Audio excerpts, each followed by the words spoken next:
네, 어쨌든 경제 2부 초대석 시간입니다. 오늘은 올해부터 국민연금의 여러 제도들이 바뀌었는데요. 어떤 내용들이 바뀌고 또 개정이 됐는지 자세히 살펴보고요. 그리고 국민연금이 앞으로 우리의 노후를 정말 책임질 수 있는지 걱정하시는 분들 많이 계신데 오늘 그 궁금증 깔끔하게 해소시켜드리도록 하겠습니다. 자, 도움 말씀 위해 이슬한 보건복지부 차관 나오셨습니다. 네, 안녕하세요. 네, 안녕하세요. 네, 복지부 차관입니다. 네. 네. 자, 우리 차관님 제가 다른 기사나 뭐 영상으로 많이 뵀는데 오늘 또 이제 인터뷰로는 또 처음 뵈서 굉장히 반갑고 또 여러 가지 궁금한 것도 많이 있는데 제가 이제 편하게 여쭤볼 테니까요. 예, 오늘 초대해 주셔서 너무 감사합니다. 예. 네, 네. 감사합니다. 자, 연금 개혁이 사실 이제 국회에서는 작년에 이제 통과가 됐잖아요, 법안이. 네. 그래서 이제 올해부터 이제 적용이 되는데 실제 올해를 기준으로 국민연금이 어떤 것들이 바뀌는 건지 큰 틀에서의 어떤 그 개요를 한번 좀 말씀해 주시면 좋을 것 같습니다. 예, 올해 바뀌는 게 굉장히 많습니다. 그러니까 저희가 이제 보험료도 올라가고 소득 대체율도 올라가고 또 크레딧도 드리고 또 지역 가입자 같은 경우는 보험료 지원도 하게 되고 그다음에 그동안에 이제 국가가 이거 지급을 해주느냐 마느냐 이런 얘기 있었는데요. 이번에는 확실히 국가 지급 보장의 의무도 넣습니다. 자세하게 좀 말씀을 드리면 보험료는 이제 9%에서 13%로 올라갑니다. 근데 이걸 한꺼번에 올리지 않고 0.5%포인트씩 8년간. 8년간. 네, 그렇죠. 그러니까 올해 26년부터 33년까지 쭉 이렇게 올라가도록 설계가 되어 있고요. 그다음에 대체율도 지금 41.5%였는데 이제 25년에요. 근데 26년부터 43%로 이제 한꺼번에 올라갑니다. 그다음에 크레딧도 그동안에 이제 아이를 낳으면 이제 12개월 이렇게 가입 기간을 인정을 해드렸는데 그동안은 둘째부터 저희가 해드렸어요. 근데 이번 첫째부터 이제 가입을 인정을 해드리고 셋째부터는 18개월까지 이제 인정을 해드리는 걸로 바뀌게 됩니다. 그동안에 또 이제 50개월 상한이 있었는데 이제 그것도 없어지게 되고요. 또 하나는 지역 가입자 같은 경우에는 본인이 보험료를 다 내야 하는 그런 문제가 있었는데 지금도 물론 본인이 다 내야 됩니다. 그런데 직장 가입자는 이제 사업자가 반을 부담을 하니까 지역 가입자는 그런 게 없어서 이번에는 좀 소득이 낮은 지역 가입자 같은 경우에는 보험료 50%를 지원하는 제도를 올해 이제 처음으로 이제 시행을 하게 됩니다. 전에는 이제 보험료를 안 내다가 새로 내시는 분, 납부 재계좌만 저희가 해드렸는데 올해부터는 그냥 일정 소득 수준 이하의 지역 가입자는 모두 지원해드리도록 바뀌었고요. 아까 마지막에 이제 군 크레딧도 하나 있습니다. 그동안에 군대를 갔다 오면 6개월만 저희가 드렸는데 이것도 12개월로 늘려드립니다. 근데 다만 올해부터 이제 제대하시는 분만 해당이 되고요. 그 전에 군대를 다녀오신 분한테는 안 됩니다. 6개월만 드리고요. 저 같은 사람은 해당이 안 되는 거죠. 죄송합니다. 올해부터 다녀오시는 분들만 제대하시는 분들은 그렇게 해당이 됩니다. 그리고 말씀드린 대로 좀 재정 당국과 어려움이 있었는데 이제 국가가 연금을 지급합니다. 지급 보장을 명확하게 법에 이제 반영을 했습니다. 자, 전체적으로 이제 바뀌는 내용들을 설명해 주셨는데 여러 가지 이제 혜택들이 늘어나는 거는 또 이제 알겠고. 근데 비용도 사실 늘어나는 거잖아요. 그래서 아까 이제 말씀하실 때 보험료율이 9%에서 이제 14%까지 매년 이제 단계별로 올라간다 말씀해 주셨는데 실제로 그러면 올해 우리가 얼마를 더 내고 나중에 얼마를 받게 되는지 사례를 들어서 좀 쉽게 좀 설명을 하나 좀 예를 들어서 해주시면 좋을 것 같습니다. 이게 이제 연금이 참 어렵습니다. 이게 쉽게가 어려운 게 막 40년을 가입을 해야 되고 이런데 올해 저희가 이제 국민연금 가입자들이 되게 많잖아요. 2,100만 가까이 되는데 그중에 평균 소득이 있습니다. 그 소득이 319만 원이에요. 자, 예를 들면 이제 319만 원의 기준으로 치면 때, 보험료 0.5%포인트 올라가는 그 수준은 15,970원입니다. 그 정도를 더 내게 되는 거네요? 됩니다. 이제 전체 금액은 28만 원에서 30만 3천 원인데 어쨌든 추가적으로 내야 될 건 15,970원인데 아까 말씀드렸던 직장 가입자는 반 정도 회사가 내주시니까 실제로 본인이 내는 건 7,990원 정도 되고요. 이게 이제 내년만 올해만 0.5%고 이게 그 다음부터는 또 계속 올라가잖아요. 이제 그거를 염두에 두시면 될 것 같고요. 받는 돈도 아까 41.5%라고 소득 대체율 말씀드렸는데 원래는 41.5, 40.5, 40 40일 뭐 이렇게 내려가게 돼 있는데 점점 안 좋은 상황으로 가고 예, 있어요. 근데 이제 지난해 연금 개혁을 해서 43%로 됩니다. 네. 그래서 받는 돈은 아까 말씀드린 319만 원 기준 네, 한 9만 4천 원 가량 더 받게 됩니다. 그러니까 내는 것보다는 받게 되는 게 훨씬 더 올라간다. 그렇습니다. 결과적으로. 네. 그러니까 조금 보험료율, 그러니까 국민연금 내는 네, 네, 거가 조금 늘어난다고 해도 네, 네. 너무 이렇게 부담스러워 하시지는 말고 그러니까 받는 게 더 좀 나의 많아진다. 노후가 더 네. 많은 소득을 내가 받게 되는 거니까 네, 네. 걱정하지 않으셔도 된다. 네, 예, 걱정하실 필요는 없으십니다. 네, 자, 근데 네. 이제 일부 또 이제 시민들께서는 걱정하시는 게 소득 대체율이 어쨌든 올라가니까 네. 그러면 이거 어떻게 보면 쉽게 말해서 다 거덜나는 거 아니냐? 네. 나중에 이거 어떻게 되는 거냐? 네. 가입자들 부담이 결국은 더 커지는 거 아니냐? 뭐 이런 네. 우려의 소리도 있긴 있어요. 이거에 대해서는 또 이제 어떻게 설명해 주시나요? 그러니까 아까 말씀드린 대로 네. 그러니까 대체율이 올라가는 건 사실입니다. 여기서 제가 하나 좀 말씀드리고 싶은 건 그러니까 사람들이 좀 오해하는 거는 요걸 올리면 지금 받고 계신 분도 올라가지 않냐. 네. 그 청년분들이 내가 돈 냈는데 지금 연금 받으시는 분이 더 받아가는 거 아니냐 이렇게 말씀했는데 그거는 아니에요. 안 낸 사람은 못 받는 예, 거죠. 43% 적용은 지금 내는 사람부터 적용된다는 걸, 그러니까 26년부터 더 추가된 보험료를 내는 사람들만 적용이 된다. 요거는 좀 분명히 네. 말씀을 지금 드리고 싶고요. 수급자들은 해당이 안 되는 없다. 거예요. 예, 이미 지금 이제 앞으로 올해부터 더 보험료를 내는 사람들한테만 사람만 이제 해당이 된다. 해당이 되는 거기 때문에 예, 예. 기존에 있는 무슨 국민연금 기금을 거덜내고 막 이렇게 없애버리는 그거는 게 아니다. 아니다. 예, 그러니까 그리고 예. 네. 그다음에 또 하나 이제 소득 대체율을 올렸는데 네. 그러면 더 나빠진 거 아니냐? 네. 나빠지긴 하는데 네. 보험료도 올렸잖아요. 네. 그러니까 저희가 재정 안정성에는 둘 다 그러니까 재정 안정과 노후 소득 보장이 둘 다 좀 뭐 반쪽짜리 개혁이라고 말씀합니다만 둘 다 기여하는 방식으로 연금 개혁은 이루어졌다. 네. 이렇게 말씀드리고 싶습니다. 네, 알겠습니다. 그 부분은 이제 이해가 되는데요. 네. 근데 이제 또 많은 분들이 또 우려하시면서 또 질문을 갖고 계시는 게 단기적으로 그렇게 진짜 지속 가능하게 이게 정말 계속 받을 수 있는 건지 내가 생을 마감할 때까지 네. 정말 받을 수 있는 건지 지속 가능한 국민연금의 운영 체계는 가능한 건지 이런 거에 대해서는 또 어떻게 설명해 주시죠? 근데 사실 그거는 좀 지금 이 방식으로 계속 운영을 하면 네. 지금의 인구 구조가 그대로 유지된다면 네. 저희가 71년 뭐 이렇게 연금이 소진된다고 하잖아요. 네. 그래서 이게 지속 가능하냐 하는데 네. 그냥 상식적으로 우리가 생각을 해보면 네. 이게 국가가 지급을 보장하는 연금이잖아요. 네. 그러니까 못 받느냐 이런 네. 이슈는 사실 없는 거죠. 네. 그다음에 이후에도 저희는 지금 국회 연금 개혁 특위가 좀 마련이 되어 있거든요. 저희가 계속 소통을 하고 있는데 네. 또 추가적인 개혁이 있지 않겠느냐. 인구도 좀 바뀔 수도 있고 또 하나는 네. 모수 지금 가지고 있는 그러니까 지금 지급받는 돈 이런 부분도 현재 DB 방식인데 이게 DC 방식은 다른 방식들의 논의들이 좀 있긴 하거든요. 그래서 네. 인구 프로파일도 바뀌고 지급 방식에 대한 얘기도 있고 또 네. 하나는 기금 수익률이 조금 더 영향이 있습니다. 그래서 네. 이런 것들이 다 바뀌면 네. 이게 고정된 그 시나리오는 아니다. 오픈 시나리오이기 때문에 지속 가능성에 대해서는 늘 열려 있고 이 부분은 계속 추가적인 연금 개혁을 해 나갈 거다. 이렇게 말씀을 드리고 싶고요. 마지막으로 못 받는 거 아니냐 이런 걱정하시는데 아닙니다. 이건 국가가 지급을 보장하고 어떤 형태로든 나라가 망하지 않는 이상은 지급을 한다는 말씀을 꼭 드리고 싶네요. 네. 사실은 제일 걱정하는 분들이 20대 청년들이 걱정을 많이 해요. 그쵸. 취업도 뭐 네. 어렵고 그런 것도 걱정이지만 네, 네. 사실은 나의 연금이 이제 이게 되는 건지 네. 청년 눈높이에서 만약에 20대가 지금 질문을 드린다 그러면은 네, 네. 청년들에게 어떻게 설명을 해주실 건지 또 듣고 싶네요.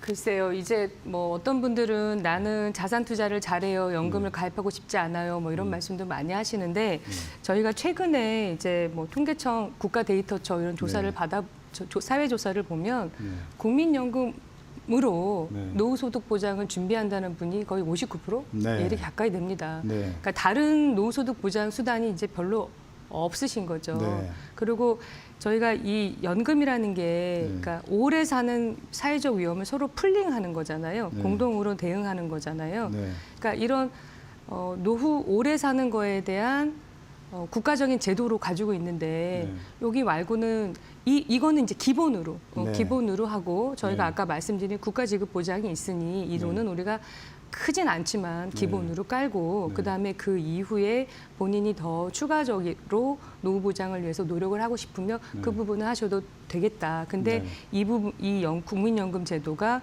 뭐 이렇게 내가 내는 돈을 다 노인들이 가져가고 나는 못 받는 거 아니냐? 네. 그렇지는 않다. 이렇게 그냥 다시 한번 말씀드리고 싶습니다. 네, 알겠습니다. 네. 자, 앞서 저희가 그 한 주의 경제편 뉴스케 5에서도 전해드렸는데요. 국민연금 지금 기금 운용 수익률이 굉장히 좋아요. 작년 네네. 특히 예, 작년에 그렇습니다. 엄청 좋은데 그 수익률이 좋은 그 성과에 가장 큰 영향을 미친 거는 우리 차관님께서는 뭐라고 보시나요? 작년에 수익률이 저기 18.6%, 잠정이긴 합니다. 18.6%고요. 기금 수익만은 228조 원 엄청난 거죠. 거뒀습니다. 네. 수익의 원인은 뭐냐? 이유가 뭐냐? 사실 국장이 좋았습니다. 네. 예, 국장 수익률이 83% 가까이 네. 되고요. 네. 해외도 한 20% 가까이 수익률이 네. 있었고요. 네. 네. 그다음에 기본적으로 저희는 이제 어떤 장은 좋기도 하고 어떤 장은 나쁘기도 하고 막 이렇잖아요. 저희는 이렇게 포트폴리오를 이제 좀 다양하게 구성을 하고 있다는 게 우리 네. 수익의 장점이라고 봅니다. 네. 재작년에는 해외 투자가 좋아서 수익률이 한 15% 이상이 났었고 네. 올해는 해외가 조금 저조했지만 국내가 잘하면서 네. 또 났고 그래서 저희는 포트폴리오를 다양하게 구성하고 있다는 게 국민연금 수익률이 높은 그 이유가 아닌가 싶습니다. 네. 자, 수익률이 좋다 그러면 이제 좋다고 생각하면 되는데 제 주위에 질문을 이걸 좀 해달라고 해서 제가 전해드리는 건데요. 네네. 환율 상승 효과 때문에 어부질이 수익률이 좋아진 거 아니냐, 뭐 이렇게 좀 까칠한 질문을 하고 싶어하는 분들이 계신데 그러세요? 그런 건 어떻게 또 설명해 주실 수 있으신가요? 이건 정확하게 말씀드릴게요. 저희가 이제 수익률을 연말에 한번 자르잖아요. 24년 말에 환율은 1,470원, 네. 25년 말 환율 얼마인지 혹시 아시나요? 1,439원. 어, 9. 어. 더 적습니다. 그러니까 지난 24년 환율이 더 높았어요. 그러네요. 네. 그러니까 환율 때문에 25년 수익률이 더 좋았다. 이거는 이제 그러니까 팩트가 아니죠. 틀린 거네요. 예, 아닙니다. 그거는. 네. 네. 작년에 연말 24년에 종가 환율이 네. 25년 종가 환율보다 높았어요. 네. 그러니까 환율 때문에 25년 수익률이 네. 좋았다는 건 사실이 팩트 자체가 어긋납니다. 네, 그건 아닙니다. 아, 예, 그건 왜냐하면 이제 아닙니다. 연으로 해서 이제 연말 그걸로 딱 연말에 부킹을 계산- 네. 하니까요. 네, 네. 자, 그래서 우리는 이제 환율이 계속 오르니까 네네. 당연히 이제 시간이 지나면서 국민연금도 이걸 좀 혜택을 본 거 아니야 이렇게 네. 생각을 할 수 있는데 실제 숫자로 보면 아니다. 아니다. 아니다. 네. 또 하나 말씀드리고 싶은 건 우리 기금운용본부가 막 그 달러를 올리는데 이게 성과급이 많으니까 달러를 올리는데 뭐 열심히 한다. 이것도 아닙니다. 아니다. 왜냐하면 네. 그동안의 기금운용본부는 네. 알파만 네. 초과 성과만 가져갔고요. 소위 네. 말하는 베타. 그러니까 네.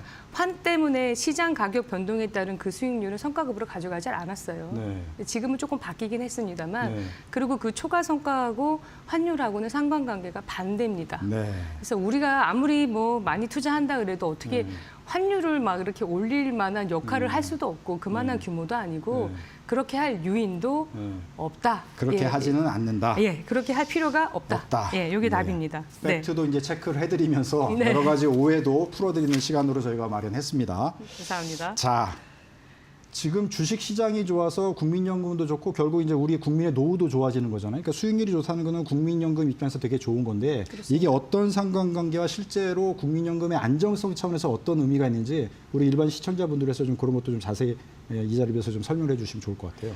그때 연금 개혁할 때도 말씀을 드렸는데요. 그러니까 수익률이 그러니까 기금의 소진 연도를 연장하는 데는 보험료를 인상하는 방식이 하나 있고 네. 기금 수익을 올려서 네. 기금 소진 연도를 연장하는 방법이 있습니다. 네.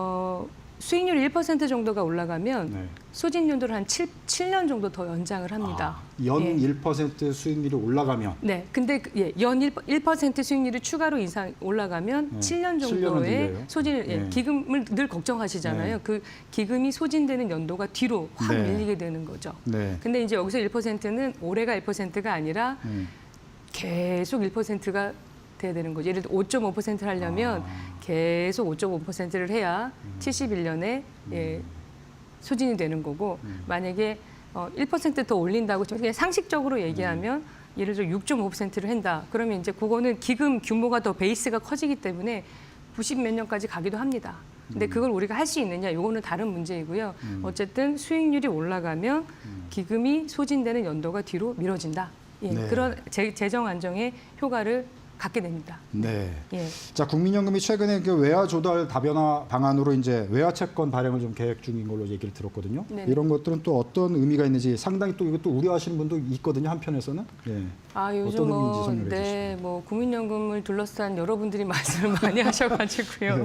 하는 총재님도 말씀을 네. 하시고, 뭐 부총리님도 말씀을 하시고 네. 그런데 그 걱정은 저희가 이해합니다. 그러니까 네. 외환 시장이 좁은데 국민연금 계속 해외 투자를 하니까 네. 계속 조달을 하면서 그 시장의 쏠림을 유도하는 거 아니냐 그래서 저희가 아예 그냥 밖에서 네. 해외에서 채권 발행해서 네. 그거 가지고 해외 네. 투자하고 나중에 이제 그거 수익 내서 네. 다시 들고 들어오겠다 네. 네. 이런 취지입니다. 다시 말씀드리면 외환 시장의 부담을 줄이기 위한 거고 네. 저희가 다양한 방식으로 외환 조달을 하는데 그 외화 채권은 그런 조달 방식을 다양화하는 것 중에 하나의 방법이고요.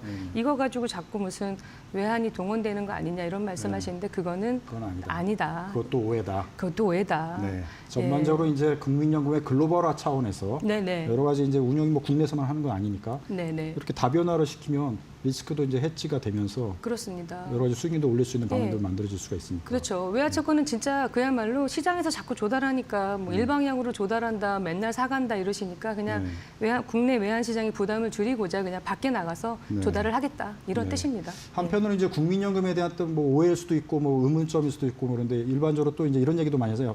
환해지 이런 전략도 네. 딱 무슨 정해진 뭐 로봇 같이 기계적으로 해가지고 네. 문제가 있는 거 아니냐. 네. 국민연금의 여러 가지 운용 방식이 하여튼 기계적이고 유연하지가 못하지 않냐 이런 또 많은 또 의구심들이 또 있어요. 예. 이 부분에 대해서는 또 어떻게 말씀해 주실 수 있어요? 일부는 사실이고 일부는 사실이 아닙니다. 네. 예, 과거에 저희가 좀 뭐라 해야 되나요? 이렇게 환을 예측할 수가 없잖아요. 네. 그러니까 매일매일 조금씩 정해진 룰에 하다가 저희가 이번에 확 바꿨습니다. 네. 또 기재부 부총리님도 말씀하시고 하는 총재님도 말씀하셔서 네.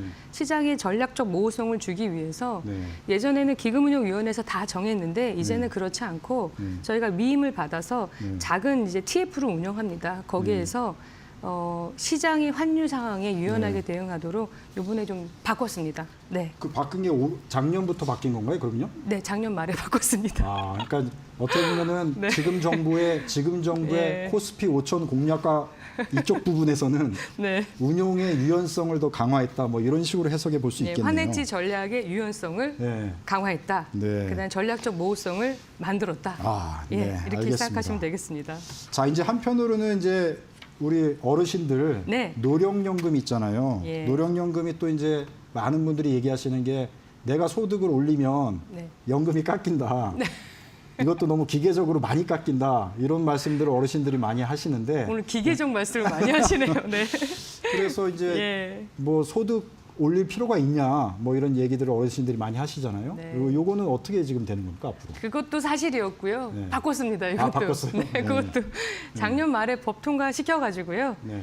예전에 그러니까 노인들이 이제 65세 이상 노인분들이 노인이 아니시잖아요. 네. 경제 활동을 많이 많이 하세요. 하시죠, 근데 지금. 많이 했는데 소득이 있다고 막 하면 연금을 할수록 조금씩 연금이 깎인다. 깎인 거예요. 근데 이번에 바꿔가지고 월소득 509만 원까지는 연금을 안 깎습니다. 아, 509만 원까지요? 예, 예. 네. 그 전에는 이제 고기 한 15만 원까지 맥스 좀 최대 15만 원 정도 감액이 있었는데 네. 이제는 509만 원까지는 하나도 연금을 깎지 않습니다. 네. 근데 이제 그 이상 벌으시면 조금씩 깎습니다. 네. 왜냐하면 이제 좀 여유가 있으시잖아요. 네.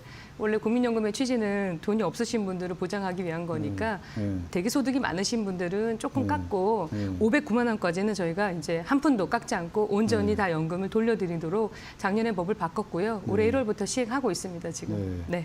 또 이제 사람들이 많이 궁금해하는 게 국민연금이 이제 청년 신혼부부를 위한 주택 공급에 이 재원을 활용을 한다 뭐 이런 얘기들이 나오고 있는데 예. 이거에 대한 기본적인 입장은 뭔가요?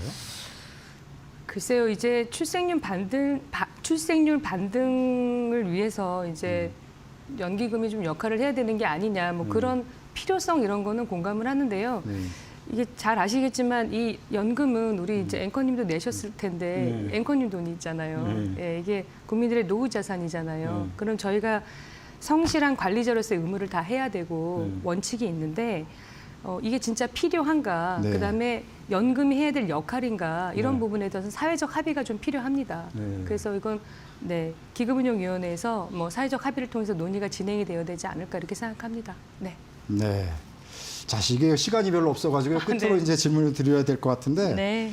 자, 일단 청년 세대가 제일 걱정을 많이 하고 있어요. 앞으로 네. 미래의 국민연금이 이제 기금 고갈되지 않냐 뭐 여러 가지 걱정들을 많이 하다 보니까 자, 청년분들에게 꼭 이거 한 가지만은 기억했으면 좋겠다. 마지막 메시지를 전해주시면 어떤 말씀해 주실 수 있을까요? 아까도 말씀을 드렸는데 본인의 노후 소득 보장을 위한 다양한 방법들이 있습니다만 국민연금은 사실 기본이고 우리가 국가데이터처의 그 사회조사에 따르면은 이거 외에는 58.5%네요. 제가 지금 보니까 58.5%가 국민연금으로만 노후소득 보장을 합니다. 네. 그리고 지금의 약간 불합리한 재정 구조는 일단 모수 개혁으로 한번 조정을 했잖아요. 네. 그다음에 앞으로도 국가가 지급 보장을 약속하는 국가가 운영하는 보험인데 어디 민간 하는 데하고 똑같이 취급하시면 안 된다. 저희가 내시는 돈은 반드시 연금으로 돌려드릴 수 있도록 노력을 할 거고 또 그렇게 법에 의무가 되어 있으니 걱정하지 않으셨으면 좋겠다. 이렇게 말씀드리고 싶습니다. 네. 오늘 바쁘신데 이창호님 나와주셔서 대단히 감사합니다. 네. 복지부의 주제가 이것만 있는 게 아니잖아요. 아니죠. 다른 제도 많이 있으니까 네. 다음번에 다시 한번 나와주시면 네, 말끔하게 해결해야 되는데 오늘 또 잘 됐는지 모르겠습니다. 아니요, 나 말끔하게 해소해 주셨습니다. 네, 감사합니다. 다음번에 꼭 부탁드리겠습니다. 예, 네. 감사합니다. 네.